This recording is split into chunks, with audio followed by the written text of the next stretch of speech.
اعوذ باللہ من الشیطان الرجیم بسم اللہ الرحمن الرحیم رب اشرح لی صدری ویسر لی امری واحلل عقدۃ من لسانی یفقہوا قولی۔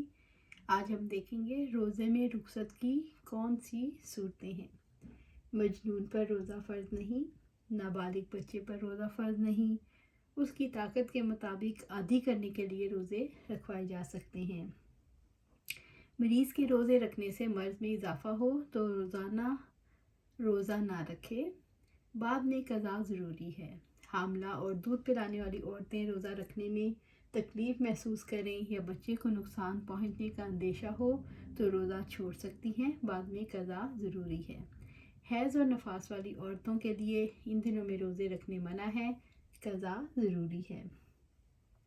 جو روزہ رکھنے کی طاقت نہ رکھے، دائمی مریض جس کی صحت کی امید نہ ہو یا بہت بوڑھا جس کی طاقت ختم ہو جائے، وہ ہر روزہ ایک مسکین کو کھانا کھلا دیں۔ یہ فدیہ روزے کے قائم مقام ہے، اس پر قضا نہیں۔ مسافر پر قضا ضروری ہے۔ ہمیشہ سفر میں رہنے والے، ملازمت کے سلسلے میں ایک شہر سے دوسرے شہر کا سفر کرنے والے یا ڈرائیور وغیرہ روزہ چھوڑ سکتے ہیں، لیکن قضا ضروری ہے۔ اضطراری حالت، کہیں آگ لگ جائے اور انسانی جانوں کو بچانے کا کام کرنا پڑے یا ڈوبتے شخص کو بچانا پڑے اور روزہ توڑے بغیر کوئی کام کرنا مشکل ہو تو روزہ توڑنا جائز ہے، بعد میں قضا ضروری ہے۔ قضا روزوں کے کیا احکامات ہیں؟ قضا ضروری ہے۔ جو شخص زندگی میں قوت سے محروم ہو جائے اس کے روزوں کی قضا ضروری نہیں۔ اس کی زندگی میں اس کے بدلے ایک مسکین کو کھانا کھلا دیا جائے۔ جو شخص قوت سے محروم ہو اور فوت ہو جائے، ولی روزے رکھ سکتا ہے، اس کے روزوں کے بدلے اتنے ہی مسکینوں کو ایک دن کا کھانا کھلایا جائے۔ اگر کوئی زندگی میں نذر کے روزے نہ رکھ سکے تو روزے کی قضا ورثاء کے ذمہ لازم ہے۔ بیماری، سفر، حیض، نفاس کی وجہ سے رہ جانے والے روزے رمضان کے بعد بغیر کسی تاخیر کے جلد رکھنے چاہیے۔ ان میں تواتر ضروری نہیں، وقفے وقفے سے رکھے جا سکتے ہیں۔ رمضان کی قضا تاخیر سے بھی درست ہے۔ مستحب روزے کون سے ہیں؟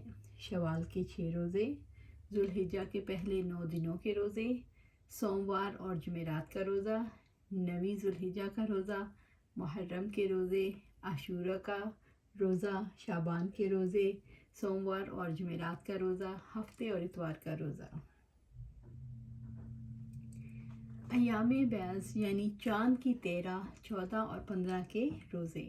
جہاد کے دوران روزے رکھنا، ایک دن روزہ رکھنا اور ایک دن چھوڑنا۔ مکروہ روزے کون سے ہیں؟ میدان عرفات میں حج کے لیے جانے والے روزہ رکھیں، یہ مکروہ ہے۔ صرف جمعہ کے دن روزہ رکھنا، یہ مکروہ ہے۔ شعبان کے آخری ایام یعنی جب شعبان نصف ہو جائے، ہفتے کے دن۔ کن دنوں میں روزے رکھنا حرام ہے؟ عید الفطر اور عید الاضحیٰ کے دن، ایام تشریق کے روزے، بغیر عادت کے نصف شعبان کے روزے، شعبان کی آخری تاریخوں کے روزے استقبال رمضان کے لیے رکھنا۔ ہمیشہ روزہ رکھنا، جمعے کا الگ روزہ رکھنا، صرف اکیلا ہفتے کا روزہ رکھنا، مشکوک دن کا روزہ رکھنا، روزے میں وصال کرنا، شوہر کی اجازت کے بغیر بیوی کا نفلی روزہ رکھنا۔ رمضان المبارک، رمضان برکت والا مہینہ ہے۔ اللہ تعالیٰ نے اس مہینے کو دوسرے تمام مہینوں کے مقابلے میں خاص مقام عطا کیا ہے۔ یہ مہینہ رحمت والا ہے۔ اللہ تعالیٰ نے اس کو کچھ خصوصیات اور فضیلتیں عطا کی ہیں جن کی وجہ سے یہ دوسرے مہینوں سے ممتاز ہے۔ رمضان میں قرآن نازل کیا گیا۔ رب العزت نے فرمایا، شہر رمضان الذی انزل فیہ القرآن، سورۃ بقرہ آیہ 185۔ رمضان کا مہینہ وہ ہے جس میں قرآن نازل کیا گیا۔ ابو ہریرہ رضی اللہ تعالیٰ عنہ سے روایت ہے کہ آپ صلی اللہ علیہ وآلہ وسلم نے فرمایا، تمہارے پاس رمضان آیا ہے، یہ برکتوں والا مہینہ ہے۔ اللہ تعالیٰ نے اس کے روزے تم پر فرض کیے ہیں۔ اس میں آسمان کے دروازے کھول دیے جاتے ہیں اور سرکش شیطانوں کو جکڑ دیا جاتا ہے۔ اللہ تعالیٰ کے فضل و کرم سے اس میں ایک رات ہوتی ہے جو 1000 مہینوں سے بہتر ہے۔ جو اس کی بھلائی سے محروم رہا وہ بڑا محروم ہے۔ آسمانی کتابیں اور صحیفے اس مہینے میں نازل کیے گئے۔ رمضان کی ایک رات 1000 راتوں سے افضل ہے۔ رمضان میں سرکش شیاطین کو جکڑ دیا جاتا ہے۔ رمضان میں جنت کے دروازے کھول دیے جاتے ہیں اور جہنم کے دروازے بند کر دیے جاتے ہیں۔ رمضان میں اللہ تعالیٰ روزانہ جنت کو سنوارتا اور مزین کرتا ہے۔ رمضان کے روزے واجب ہیں۔ فرشتے روزہ داروں کے لیے دعا کرتے ہیں۔ رمضان کے آخری رات میں روزہ داروں کی بخشش کر دی جاتی ہے۔ رمضان سے رمضان تک کے گناہ معاف کر دیے جاتے ہیں۔ رمضان میں عمرے کا ثواب حج کے برابر ہو جاتا ہے۔ رمضان کی ہر رات جہنم سے آزادی دی جاتی ہے۔ رمضان المبارک میں کرنے والے نیکی اور احسان کے کام۔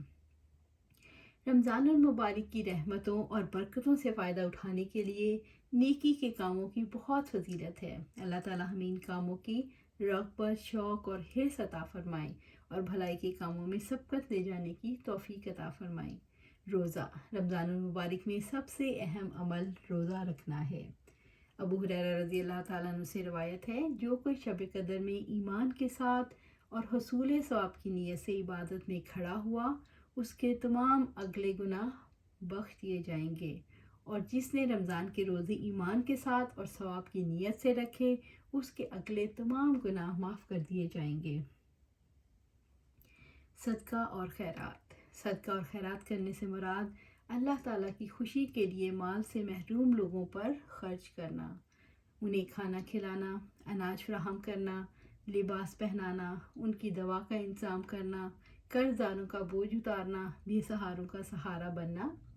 ابن عباس رضی اللہ تعالیٰ عنہ کہتے ہیں کہ رسول اللہ صلی اللہ علیہ وآلہ وسلم سب لوگوں سے زیادہ مال دینے میں سخی تھے، اور سب وقتوں سے زیادہ آپ صلی اللہ علیہ وسلم کی سخاوت رمضان کے مہینے میں ہوتی تھی، اور حضرت جبرائیل علیہ السلام ہر سال رمضان میں آپ صلی اللہ علیہ وآلہ وسلم سے ملتے تو آخر مہینے تک آپ صلی اللہ علیہ وسلم انہیں قرآن سناتے۔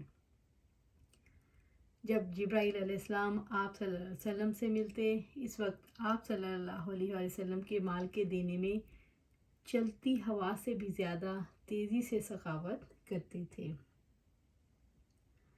لہٰذا رمضان میں عام دنوں کے مقابلے میں یہ اہتمام کہیں زیادہ کرنے کی ضرورت ہے۔ رات کا قیام۔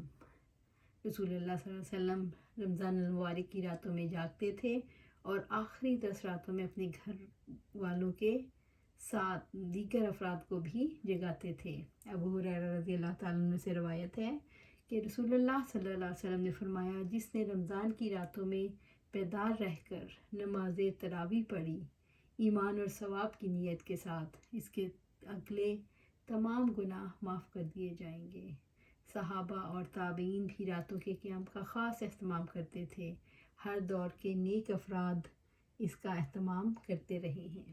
تو انشاءاللہ یہی اس کا اختتام کرتے ہیں۔ کل ہم دیکھیں گے تلاوت قرآن مجید اور دوسرے جو نیک کام کرنے یا احسن طریقے سے اس رمضان کو کیسے ہم گزار سکتے ہیں۔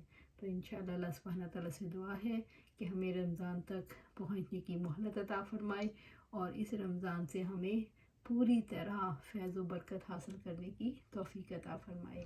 آمین یا رب العالمین۔